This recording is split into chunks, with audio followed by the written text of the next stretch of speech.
Muy buenas tardes. El día de hoy vamos a presentar el podcast del curso de Historia Política, Social y Económica. Tarea número 3. Presentamos al orador Luis Jesús Sánchez Guerrero que nos hablará sobre la modernización, conflicto y paz en el siglo XX en Colombia. Bienvenidos al programa de hoy de Ciencia Política y Social Económica de Colombia.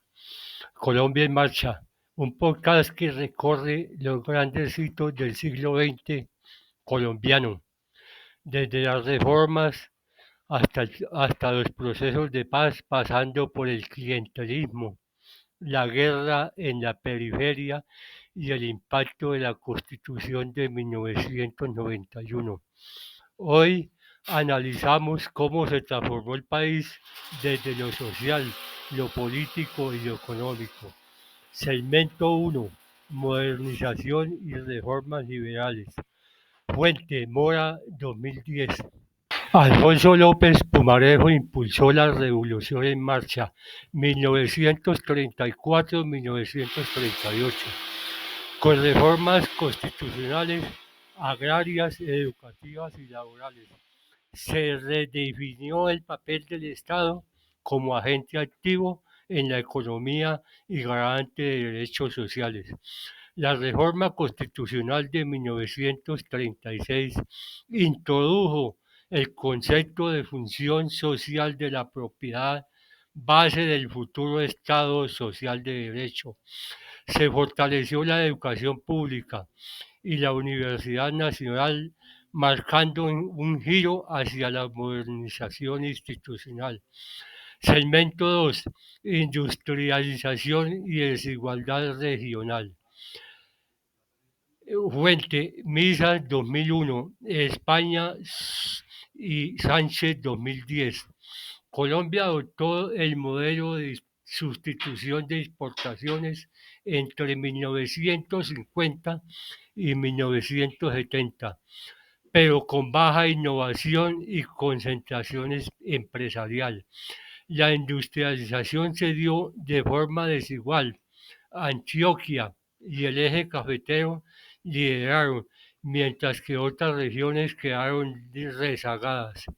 El café fue motor económico, pero también generó concentración de capital humano y desigualdad territorial. Segmento 3. Clientelismo y cultura política. Leal y Dávila, 1994. El clientelismo se consolidó como práctica política estructural basada en el intercambio de favores por votos. Las redes clientelistas se adaptaron al contexto locales, debilitando la institucionalidad y distorsionando la participación ciudadana. Este fenómeno moldeó el imaginario de las élites, que vieron el poder como patrimonio personal más que como servicio público. Segmento 4. Conflicto armado y la guerra en la periferia. Fuente: PNUD 2003.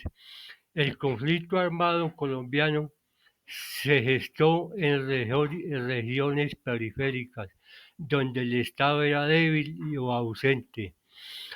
Actores como guerrillas, paramilitares y narcotráfico ocuparon el vacío institucional. La guerra se alimentó de desigualdad, exclusión y economías ilegales, convirtiéndose en un fenómeno territorial y estructural. Segmento 5. Proceso de paz y papel de las mujeres. Las mujeres han liderado iniciativas locales de paz y memoria y reconciliación. Sus protestas han sido clave en la refrendación e implementación de los acuerdos de La Habana. La paz no es solo un acuerdo político, sino una transformación cultural desde los territorios. Segmento 6. La Constitución de 1991 y las nuevas formas de política. Fuente: entrevistas de Rodrigo Oprime 2021. La Constitución del 91 marcó un cambio profundo: reconocimiento de derechos fundamentales, participación ciudadana y pluralismo. Se abrió paso a nuevas formas de ejercicio político, pero las élites tradicionales han resistido esos cambios, se han modernizado a favor de ellos, donde capturan, secuestran el derecho de las mayorías. Estos cambios, el reto que sigue siendo democratizar el poder y garantizar que los derechos se cumplan en la práctica. Las élites los cogen para ellos, se aprovechan de lo mejor que tienen el presupuesto de la nación para sus beneficios. Quiero hacer estas preguntas en el marco conceptual. Pregunta central posible: ¿cómo interactúan el desarrollo regional de la industria, la dinámica del cultivo de café y el capital humano? Educación, habilidades en la primera mitad del siglo XX. El café como motor de ingresos regionales que puede financiar inversión en educación y capital humano.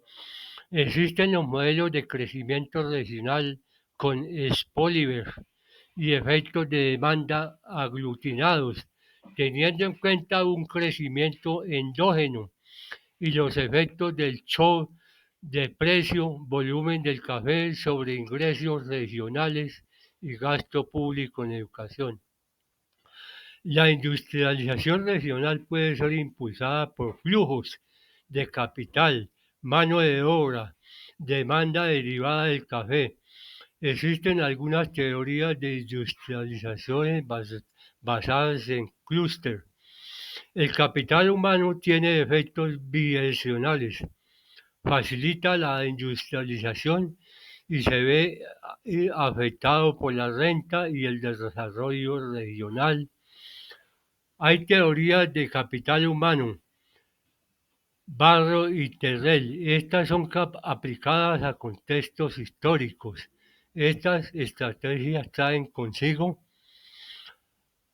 desafíos como disponibilidad y comparabilidad de series históricas en cuanto a cambios de definiciones, unidades y recortes en el tiempo.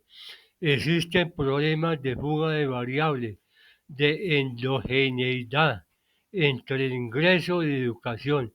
Estas estrategias son de uso para los paneles regionales cuando existen varias décadas de reconstrucción de series de interpolación, de uso de variables instrumentales exógenos en los precios del café o en políticas regionales. Este diseño metodológico tiene un enfoque analítico básico, con un modelo de panel con efectos fijos y aleatorios para analizar cómo cambia la industrialización y el capital humano a lo largo del tiempo por región, condicionados por la producción de café.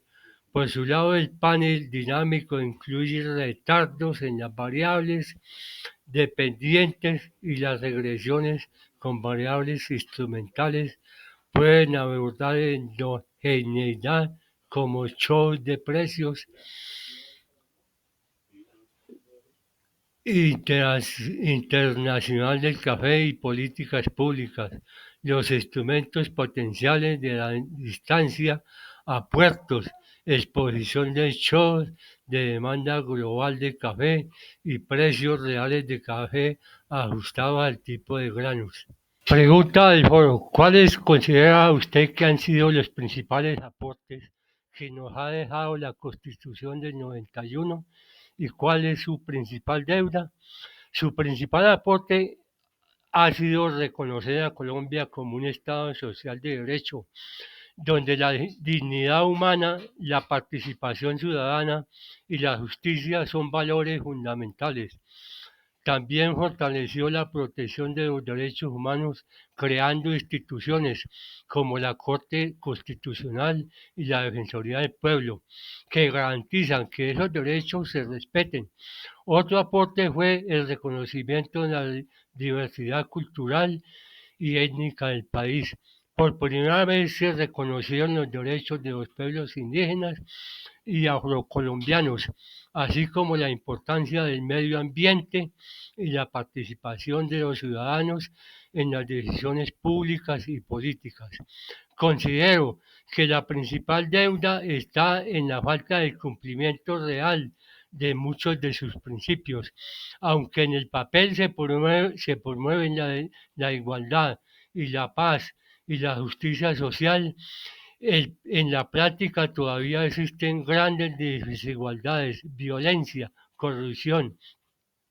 La Constitución prometió un país más justo e incluyente, pero aún queda mucho por hacer para que estos ideales se conviertan en realidad para que todos los colombianos en cuanto a seguridad. Este tema ha sido muy controversial, ya que aún siguen observando temas de orden público que no solo por diferencias políticas, sino también por olvido del gobierno en zonas apartadas del país. Reflexión final. Colombia en el siglo XX vivió una modernización incompleta, marcada por avances institucionales y profundas contradicciones. La paz, la democracia y la equidad siguen siendo tareas pendientes, pero como lo han demostrado las mujeres, las comunidades y los reformadores, el país tiene la capacidad de reinventarse, seguir y demostrar lo bueno de su pueblo. Gracias por escucharnos y los esperamos en nuestra próxima locución. Muchas gracias a los compañeros y profesor por escuchar a Luis Jesús Sánchez Guerrero.